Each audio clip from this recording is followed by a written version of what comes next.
కొత్త సినిమాలే కాదు, రీ రిలీజ్ సినిమాల్లోనూ సూపర్ స్టార్ మహేష్ బాబు సరికొత్త రికార్డ్స్ క్రియేట్ చేస్తున్నాడు.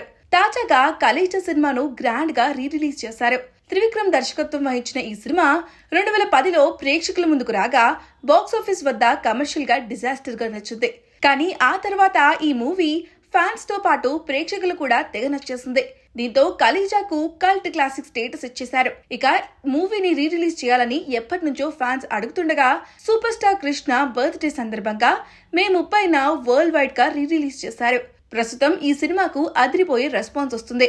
ప్రపంచ వ్యాప్తంగా రిలీజ్ అయిన అన్ని సెంటర్స్ లోనూ దుమ్ము లేపేస్తుంది. థియేటర్స్ లో మహేష్ బాబు ఫ్యాన్స్ పండుగలా సెలబ్రేట్ చేసుకుంటున్నారు. అందుకు సంబంధించిన వీడియోస్ సోషల్ మీడియాలో వైరల్ అవుతున్నాయి. ఇక వసూలు పరంగా కలేజా రికార్డులు క్రియేట్ చేస్తుంది.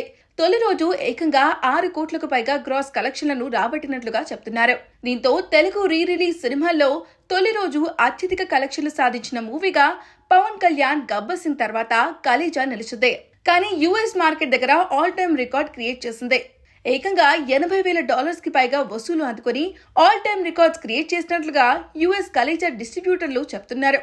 దీంతో అక్కడ గబ్బర్ సింగ్ రికార్డు బద్దలయ్యింది. అప్పుడు గబ్బర్ సింగ్ $66,000 వసూలు చేసినట్లుగా చెప్తున్నారు. మరి మొత్తంగా రీ రిలీజ్ సినిమాల్లో కలేజా ఎంత రాబడుతుందో చూడాలి.